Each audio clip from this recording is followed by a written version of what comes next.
Olá, pessoal, sejam todos bem-vindos e bem-vindas. Hoje a gente vai falar sobre a impulsividade no TDAH infanto-juvenil, né?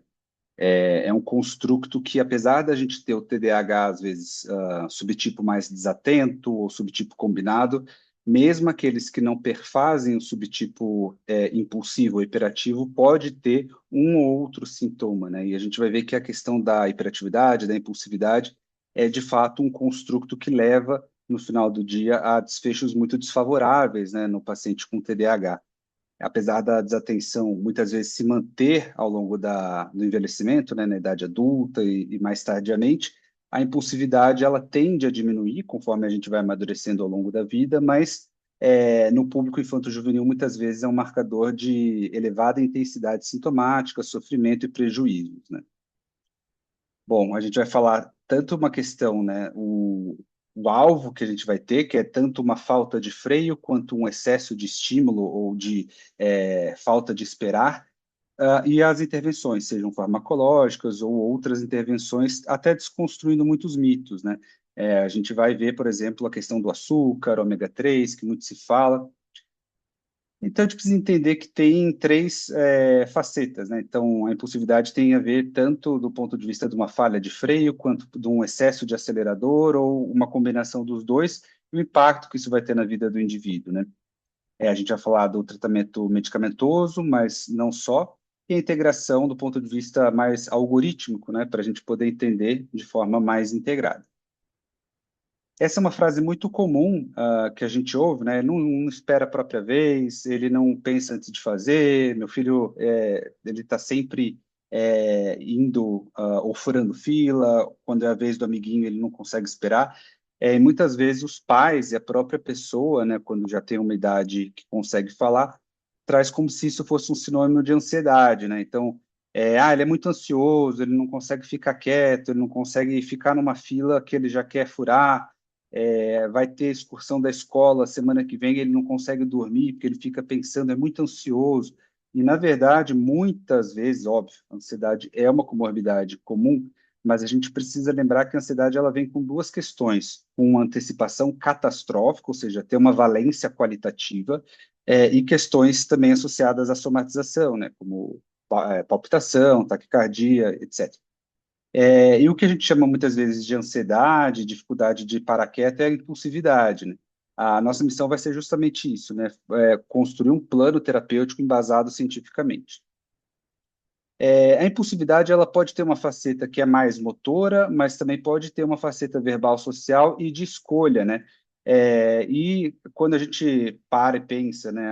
Ele é impulsivo, a gente acha muito que é algo ligado a comportamento, né? Então, ele compra algo sem pensar, o paciente que dirige muito rápido, mas isso também está presente em contextos como dificuldade de ficar na cadeira, empurrar a fila, como eu falei, atravessar uma rua sem olhar o sinal, que pode levar a acidentes, atravessar e acelerar o carro sem perceber, né? Verbal social também, né? Isso a gente vê muito até em adulto. Eu sempre falo, nossa, um sintoma muito importante de que o adulto tem TDAH é essa coisa, assim, a gente está falando, às vezes, numa consulta, ou ele está ali com a esposa, com o marido, e fica interrompendo, né? Aquela dificuldade de esperar a pessoa concluir e tal, já quer finalizar. Isso é muito desagradável, né? Porque parece uma pessoa arrogante, uma pessoa egoísta, né? Isso leva a impactos sociais e afetivos, né? Divórcio, perdas de amizades, questões ali com prejuízo até do ponto de vista de relacionamentos. E a questão da escolha, né? Que é a gratificação, que é muito comum no cérebro do paciente com TDAH, né? Isso está linkado muitas vezes com desestruturações funcionais de vias neurológicas que levam a uma gratificação imediata, né? Que é aquela famosa, aquele experimento do marshmallow, né? Você coloca 10 crianças numa sala e falam para elas, olha, se você esperar meia hora, ao invés de um marshmallow, você vai ter dois. Ao invés de dois, você vai ter três. Se você esperar mais 15 minutos. E aí muitas crianças, né, quanto menor, mais impulsivo, preferem comer, ou seja, ter aquela gratificação imediata, ao invés de atrasar uma recompensa maior depois, né?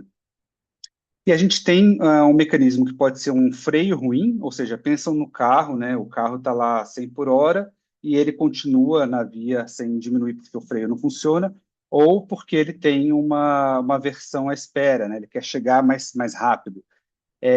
O ponto de vista de um freio ruim, né, uma dificuldade da pessoa de inibir, está muito associado às funções executivas, com inibição de resposta, né, e associada à área frontoestriatal. Às vezes ela até sabe a regra, né, então a criança sabe que não é para fazer, ou que é para esperar a própria vez, depois do amiguinho, mas isso não consegue se concretizar. E do ponto de vista motivacional, está muito associado à questão também de uma dificuldade de esperar, né? Um circuito de recompensa. Eu quero aquilo. O ato de esperar é muito aversivo. O cérebro dessas crianças entende como algo danoso, como algo muito desagradável, né? Então, o que vale é o aqui e agora, né? Eu fazer algo agora, mesmo que seja pior do que depois, é mais interessante, me dá mais prazer do que eu esperar, que me causa muito desprazer. E isso leva ao comportamento impulsivo, né? Então, pensando nesse mecanismo, que pode ser uma falta de freio ou um excesso de acelerador, a gente tem dois alvos terapêuticos, né? Ou a gente vai melhorar esse freio, que vai ser muito através de farmacoterapia, mas também através de terapias, ou reduzir o custo da espera, né? Que aí vai estar muito associado a questões motivacionais, comportamentais e ambientais. E a gente tem um preço muito alto, né? Isso em crianças, adolescentes, adultos também, que os pacientes que têm atos impulsivos ou que são impulsivos, eles têm, obviamente, muito mais lesão, muito mais acidente, acidente de carro, acidente com briga de bar. Falo que a pessoa fala sem pensar duas vezes e acaba chateando ou provocando sem querer os demais ali e acaba se envolvendo em conflito. Realmente, sobretudo em jovens e adultos jovens, o acidente de carro, por exemplo, é a grande taxa aí, uma grande causa de letalidade em pessoas com TDAH, né?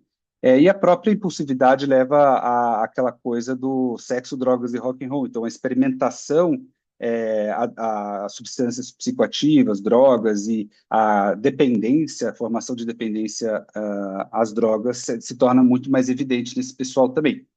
E a gente vê que crianças que não têm filtro, que são mais impulsivas, elas tendem a ser rejeitadas pelos seus pares, né, por outras crianças. São tidas como chatas, sem noção, egoístas. Em poucos dias a gente já tem essa rejeição sendo formada e que muitas vezes vai acompanhar a criança aí por vários anos ou por todo um desenvolvimento da primeira e segunda infância. Importante falar que já é um conhecimento bem consolidado que o uso de medicação para tratamento do TDAH, sejam estimulantes, mas sobretudo estimulantes e outras medicações não estimulantes, reduzem a taxa de acidente por carro de quase 50%. Então, você usar remédio para TDAH, além de serem medicações absolutamente seguras, elas diminuem a letalidade. Então, é muito importante a gente falar sobre isso, né?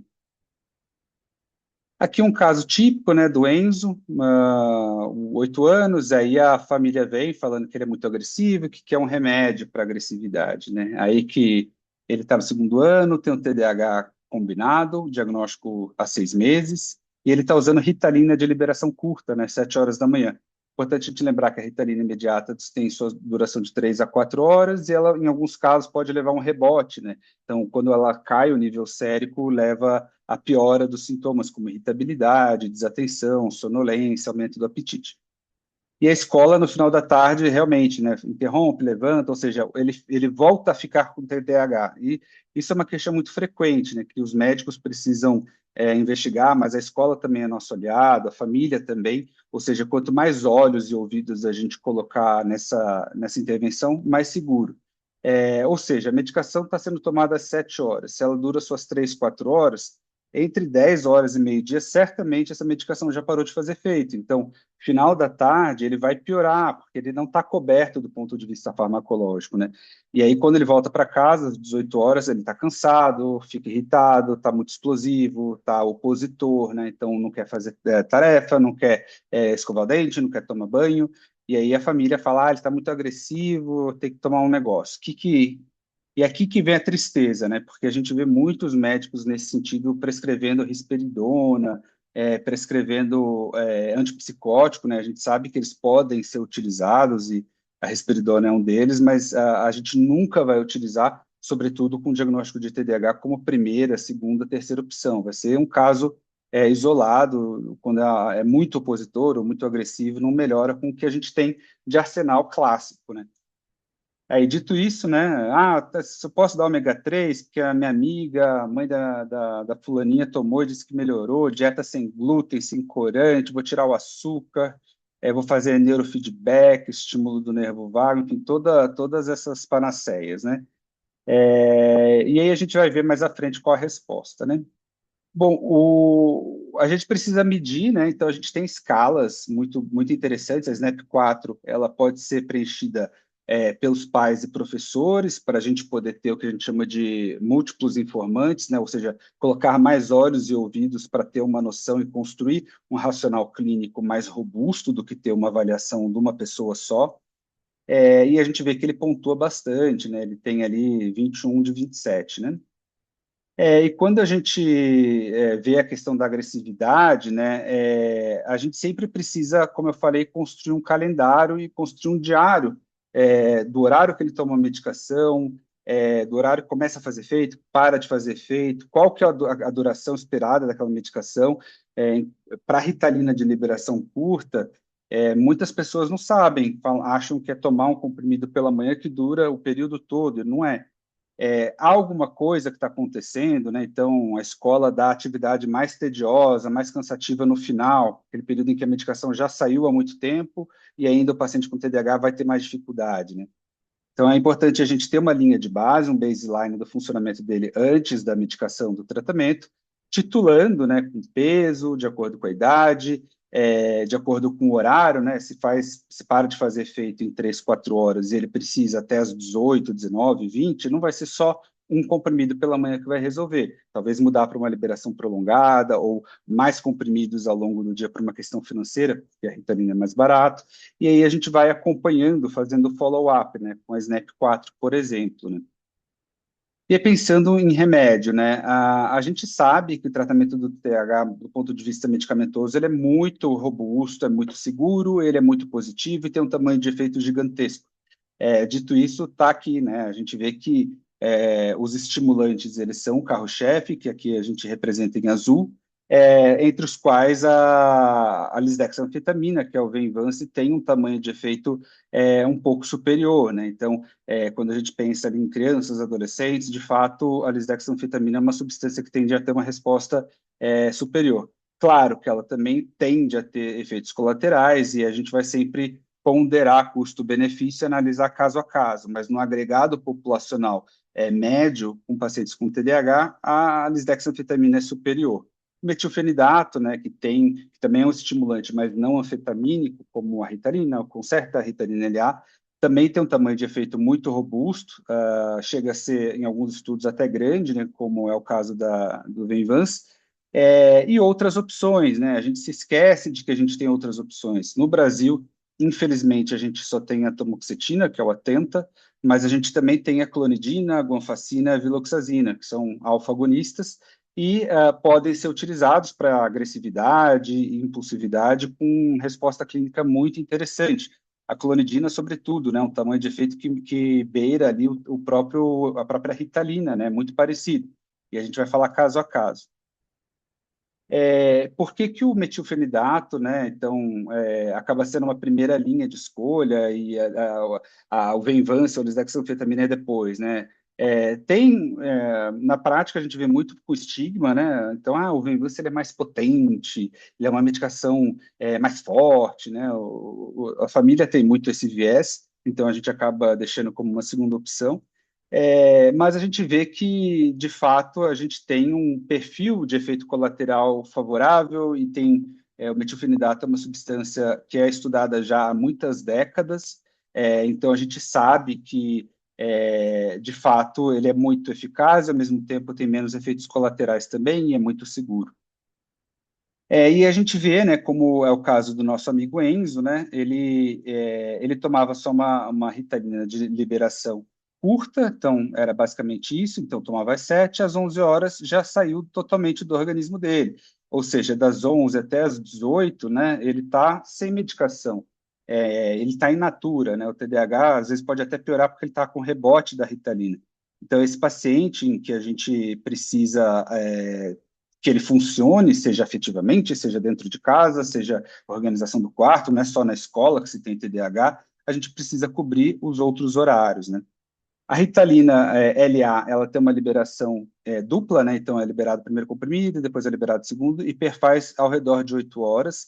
O Concerta ao redor de 10 a 12, sendo liberado de forma mais prolongada, e o Venvance ao redor de 13 horas, né? Nos Estados Unidos, outros países, a gente tem outras misturas de sais, né? Com liberação curta e depois uma liberação longa e tal, que faz essa curva ser um pouco diferente. E aí é importante a gente pensar, né? Antes de trocar a medicação, mas se a Ritalina não está boa, etc., ver o horário, né? Então, assim, estão avaliando o Enzo às 18 horas, é um período em que saiu a medicação do corpo dele há muito tempo. E ele está sendo demandado de fazer a tarefa de casa, tomar banho, janta, ou seja, coisas que recrutam e exigem uma função executiva em criança, né? Então, antes da gente pensar em trocar, em pensar que não está fazendo efeito, a gente precisa avaliar se a criança está tomando a adesão adequada, se aquela duração está condizente com o que a gente espera. Se tem uma questão de subdose, a gente ajusta muito de acordo com o peso, de acordo com a faixa etária, e a gente está falando de crianças que crescem muito rápido, que engordam, emagrecem muito rápido, o período de cobertura, né? Então, talvez seja mais fácil, né? E hoje a gente acaba preferindo usar medicações de liberação prolongada justamente por uma questão de adesão, né? O paciente com TDAH ele já tem dificuldade de lembrar as coisas e você vai dar para ele lembrar de tomar 2, 3 vezes por dia.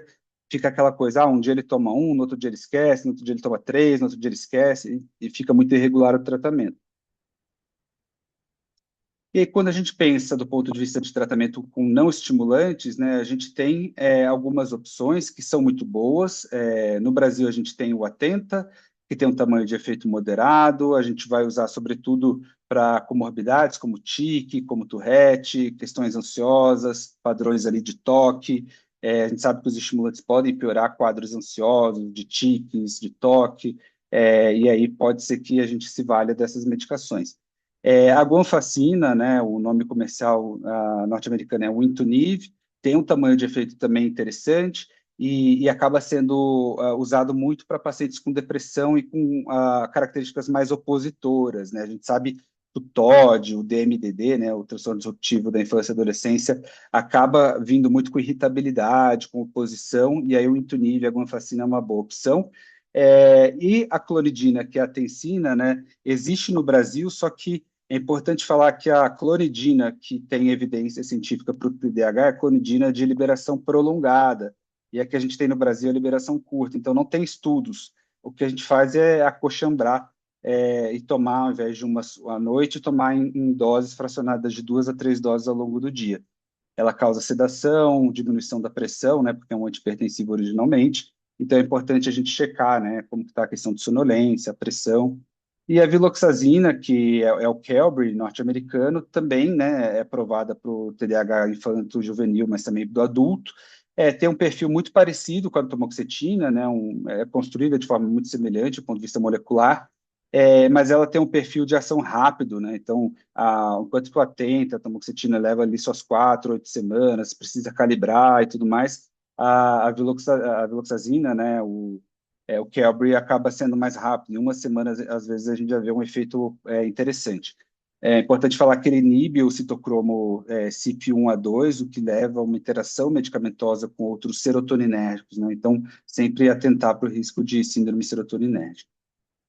Todas essas medicações que estão aqui, é importante falar que elas são pensadas, né? Então, a clonidina para pacientes que têm insônia, irritabilidade, a gonfacina para a questão opositora, depressão impulsiva, o Atenta para comorbidades ansiosas, tiques, TEA, a viloxazina também parecida com esse contexto, mas vão ser usadas muitas vezes como segunda ou terceira linha quando o estimulante não funciona.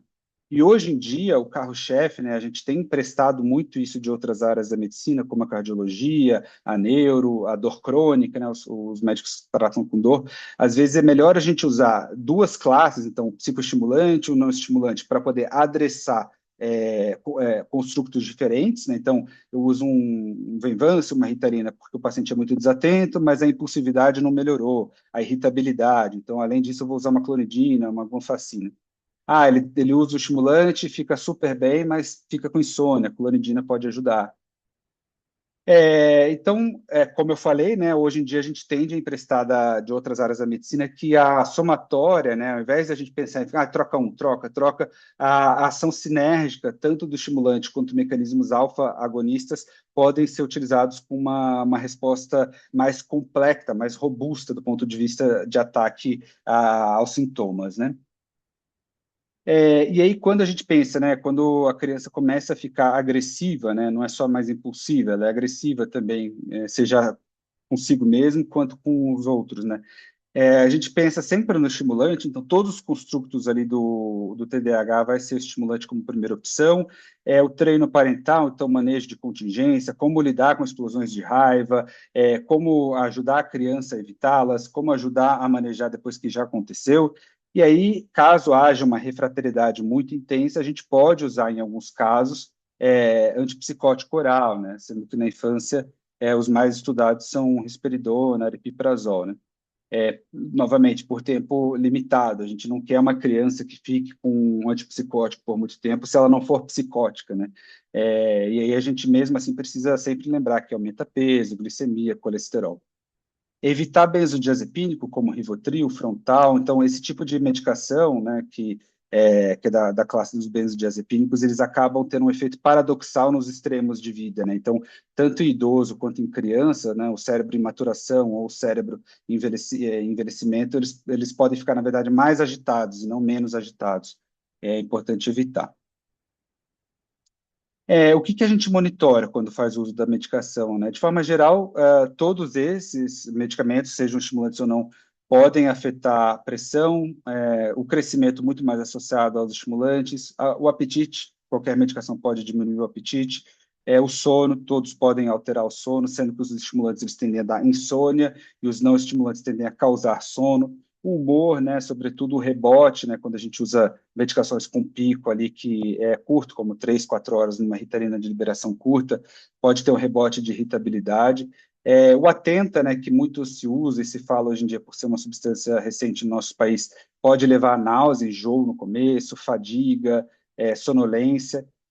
Então é importante a gente poder falar sobre isso, porque se tiver uma náusea que não melhora, a gente fraciona. Então, por exemplo, um indivíduo que toma 40 miligramas, tomar 20 cedo e 20 à noite já ajuda muito. Um indivíduo que tem muita fadiga, quando usa o Atenta, a tamoxetina, pode tomar à noite, né? E não de dia. E pensando no que funciona fora as medicações, né? Então, a gente vê que sintomas nucleares do TDAH, né, com intervenções comportamentais são importantes, né?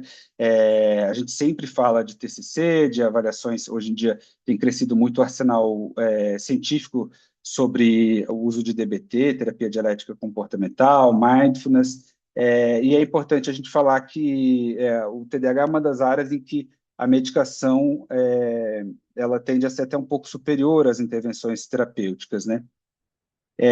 O carro-chefe vai ser o treino parental, ou seja, ensinar os pais a serem pais de crianças com uma divergência, né, entre elas o TDAH, o TEA também, e a gente tem alguns programas, né, que são bem estabelecidos e estudados, como o Triple P, Incredible Years, que são sessões individualizadas ou em grupo, podem ser feitas até online, e a gente vê que realmente melhora a oposição, explosão, até a qualidade de vida desses pais, né?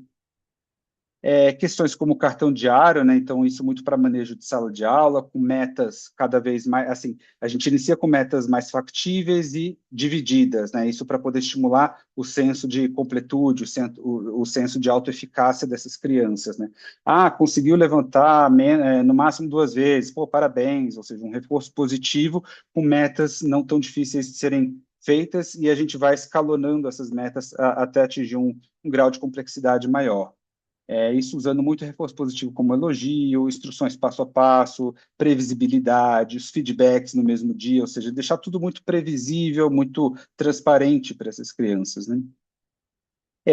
O que a gente vê, né? Então, a questão de habilidades, né? O treino de organização, que é o ST, como organização de materiais, agenda, caderno, mesa, acaba tendo uma evidência robusta, né? O TCC em adolescentes para TDAH tem um grau de evidência provável, hoje em dia tende a ter uma evidência mais robusta, a verdade seja dita, e habilidades sociais isoladas acaba não sendo generalizável, né? Ao contrário, por exemplo, do TEA, que é um grande carro-chefe, ou até pacientes com pouco repertório, aqui a habilidade social não tem muita evidência. Quando a gente fala de outras questões, né, aqui, apesar de ser provável de ter algum grau meio borderline do ponto de vista de evidência científica, é mais por uma falta de corpo de literatura do que falta de evidência. O exercício aeróbico, a gente vê cada vez mais que exercícios extenuantes, né, então, artes marciais, natação, a academia pesada e tal, os pacientes se sentem menos impulsivos, tendem a ter uma autorregulação melhor, né? Então, a gente sempre vai prescrever, justamente porque a gente quer melhorar a saúde global do nosso paciente, não quer só pensar no TDAH, e a gente vai prescrever atividade física e na prática, né? Na prática clínica, realmente a gente vê que o paciente, muitas vezes, às vezes tem uma lesão, ou se muda, ou alguma coisa que fez com que impeça dele fazer aquela atividade física que ele está tão acostumado, ele fala, nossa, parece que piorou meu TDAH. A gente vê muito isso. E o sono nem se fala, né? Aqui a gente está falando de intervenções do sono, mas o paciente de TDAH que está dormindo mal é uma catástrofe, né? Ele vai ficar muito mais desatento, muito mais hiperativo, impulsivo. E é sempre importante a gente fazer uma avaliação proativa, no sentido de como é a rotina, higiene de sono, se esse paciente ronca pensando numa sinusopatia ou numa adenopatia, então pensando em que precisa talvez encaminhar até para um otorrino para avaliar adenoide, essas coisas, e pernas inquietas, né? E é um dos casos em que melatonina pode ser de grande valia, né?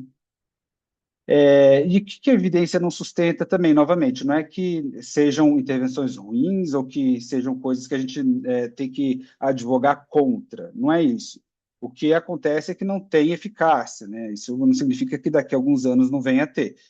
A gente tem como experimentar o jogo digital, a gente tem dietas, né, de corante, enfim, grupos alimentares restritos. O ômega 3 tem um ou outro estudo que é bom, mas também tem um outro estudo que fala que não ajuda nada. Treino cognitivo, né, aquela coisa da reabilitação neuropsicológica, ou cognitive enhancement, muitas vezes através de um software de jogos, né, aquilo melhora o desempenho dentro do próprio jogo, mas não é generalizado.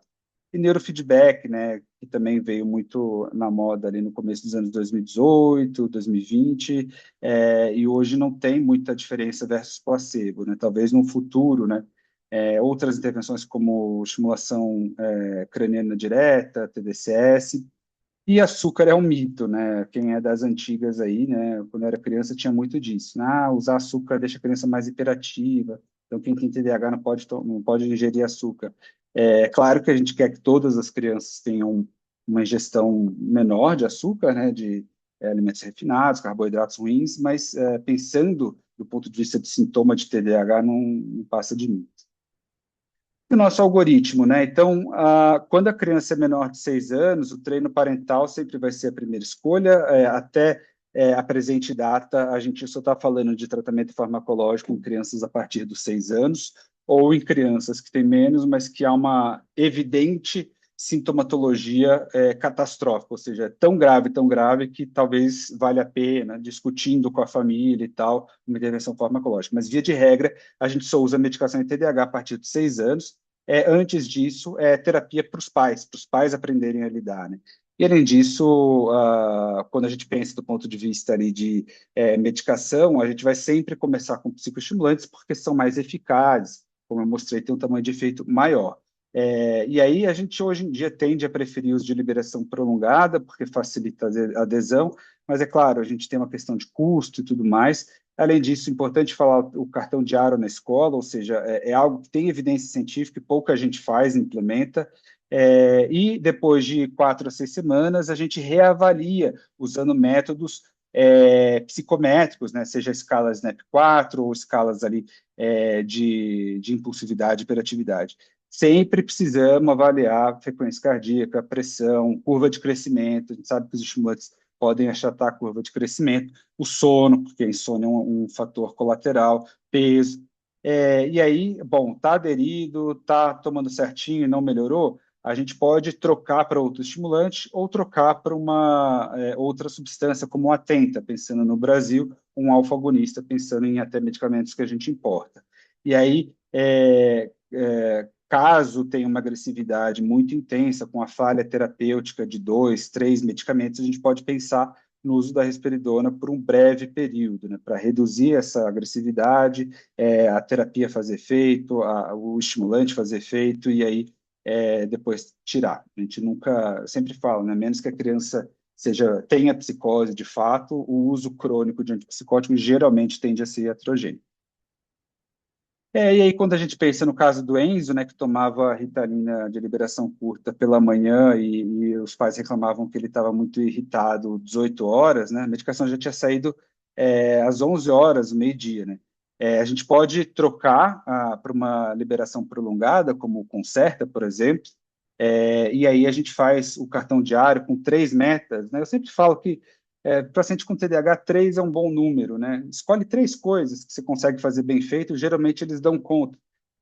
E os pais começaram o treino parental, né? E a gente vai ver que, nesse caso ali, na quarta semana, a escala de hiperatividade e impulsividade diminuiu do score de 21 para 9, ou seja, uma grande diferença, né? E ele não tem mais explosões, não tem mais comportamentos opositores. A própria professora falou: olha, não, vamos manter o cartão porque está indo muito bem e tudo mais. Pessoal, como mensagem, né, a gente vai pensar que a impulsividade ela tem 2 mecanismos, né? Então, uma falta de freio ou um excesso de acelerador. O estimulante, otimizar o estimulante geralmente é o carro-chefe nosso. E quando ele não melhora, trocar para outro estimulante, troca para um terceiro estimulante. Aí, quando não melhora, pode pensar em outras opções, como Atenta, guanfacina, clonidina. E o tratamento dos jovens sempre vai perpassar o treino parental e o cartão diário, sempre, sempre, independente da idade. Só que para os mais novinhos, em que são abaixo de 6 anos, a gente vai sempre usar a psicoterapia parental, não vai começar a medicação. E a gente sempre tem que desconfiar daquela bala de prata, né? Tudo na medicina que vem é como uma estratégia milagrosa, o que vocês nunca ouviram, o que os psiquiatras não querem que você saiba.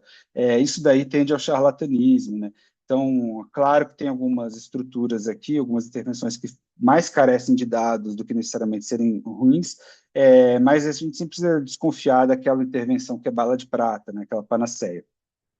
E aí, aqui nossas referências, e é isso. Qualquer dúvida, estou aqui no Instagram, e é isso, pessoal. Muito obrigado pela presença de todos. Qualquer coisa, estou na área.